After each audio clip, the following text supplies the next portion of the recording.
Bonjour, bienvenue sur DigiSchool. Je suis Ali Rachini, votre enseignant en chimie physique niveau bac.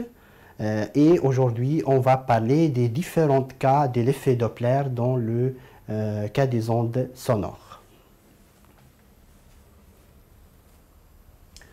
Donc, le premier cas qu'on va développer concerne un émetteur en mouvement linéaire avec une vitesse constante V émetteur et un récepteur qui est au repos.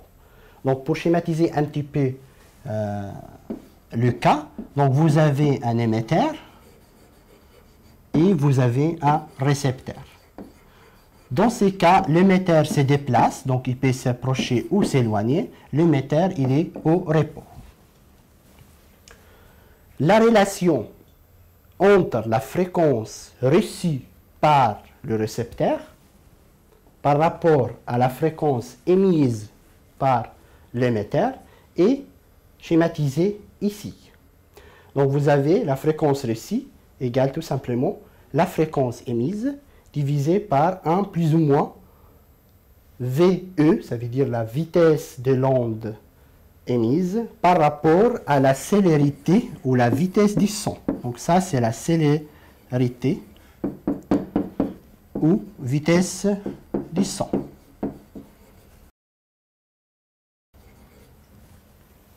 Donc il faut bien noter la vitesse de l'onde émise et la vitesse du son. Si on est dans l'air par exemple, vous prenez une vitesse du son qui est égale à 340 mètres par seconde. Comme vous voyez, nous avons une signe positif et une signe négatif. Donc si la source s'éloigne du récepteur, on prendra le signe plus. Et dans ces cas-là, la fréquence reçue va être inférieure par rapport à la fréquence émise. Ce qui est normal parce que s'il y a une voiture qui s'éloigne de vous, vous l'entendrez moins quand elle s'éloigne de plus. Donc, par contre, si la source se rapproche de nous, du récepteur, on prendra un signe moins et dans ces cas-là, la fréquence reçue, elle est supérieure à la fréquence émise. À noter que la célérité du son, c'est une vitesse, donc on la mesure par mètre par seconde. Le deuxième cas de l'effet Doppler concernant les ondes électromagnétiques est le cas suivant, ça veut dire on a un émetteur au repos et un récepteur en mouvement. Donc vous avez un émetteur au repos et un récepteur qui, lui, va bouger. Il peut se rapprocher de l'émetteur ou s'éloigner. Dans ces cas-là, le récepteur voit l'onde avec une célérité supérieure. Parce que l'émetteur envoie une onde avec une célérité C, c'est la célérité du son.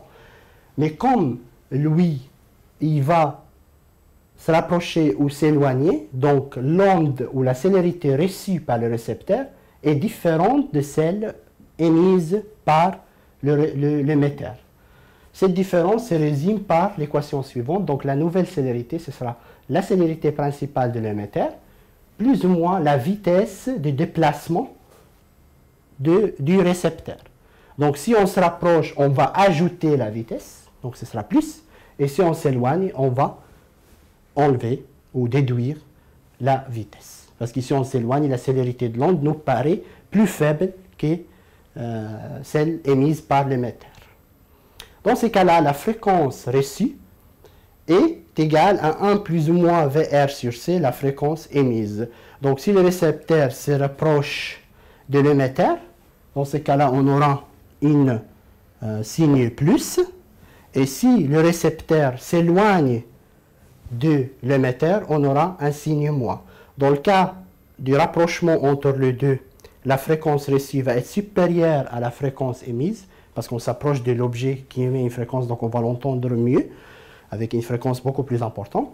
Par contre, si on s'éloigne de lui, donc là, on va avoir une fréquence reçue inférieure à la fréquence émise.